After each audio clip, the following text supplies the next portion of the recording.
From Apple Valley News Now, First Alert Weather with Chief Meteorologist Josh Colbreth. Welcome back to Good Morning Northwest. We continue to track smoke billowing up from the Dorp Road fire. We'll continue to watch that throughout the rest of this morning. We'll show you how today's weather could potentially impact that. Okay, right now we're in the 50s for the Yakima and Kittitas valleys. We're in the 50s and 60s for the lower Columbia Basin. We're also seeing 50s and 60s for the foothills of the Blues. A little bit later today, this is going to be the first day of the heat wave, as we'll be right around 100 degrees for the Kittitas and Yakima valleys. The same thing for the lower Columbia Basin, maybe just a little bit shy of 100 degrees for the foothills of the Blues. Very dangerous stuff. Be sure that you're packing the sunscreen and the water if you're going to be outside for an extended period of time. And it's not just going to be a dangerous heat day, but it's going to be a dangerous fire day. We're going with the first alert, high impact fire day, as today's fire fuel energy compared to historical values be in the 81st percentile for Kittitas and Yakima counties. We're going to be in the 75th percentile for the lower Columbia Basin, and then into the 78th percentile for the Blues.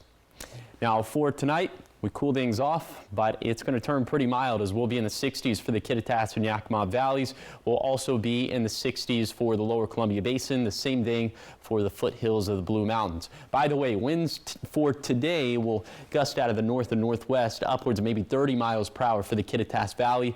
That is really going to underscore the fire danger up that way. And then for tonight, some of those winds could spread down to the Yakima Valley, gusting between 20 to 25 miles per hour.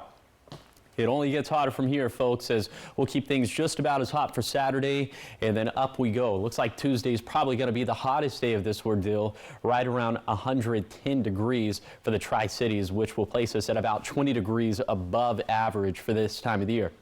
In light of that, the National Weather Service in Pendleton has issued several heat alerts going from 12 p.m. today to 10 p.m. on Thursday. So again, this is going to be a week-long ordeal. And it's not just the heat we're concerned about, but again, the fire stuff, as we have a first alert high impact fire day, not just for today, but also for Saturday and Sunday for the entirety of this viewing area. And then as we get into some of the hotter temperatures, we'll up the ante. We'll go with the first alert extreme impact fire day for Monday and Tuesday for Kittitas and Yakima counties, also for the Blue Mountains. Take a look at some of these fire fuel energy statistics, up into the 99th percentile if you compare this to history, and then into the 99th percentile also for the Blue Mountains. Very dangerous stuff today and tomorrow, and even more dangerous as we head into next week. Here's the 7-day forecast for the Cascades, reaching 90 degrees by Tuesday. Yes, 90 degrees even in the Cascades. For the Kittitas Valley, we'll have triple digits from Sunday through Wednesday.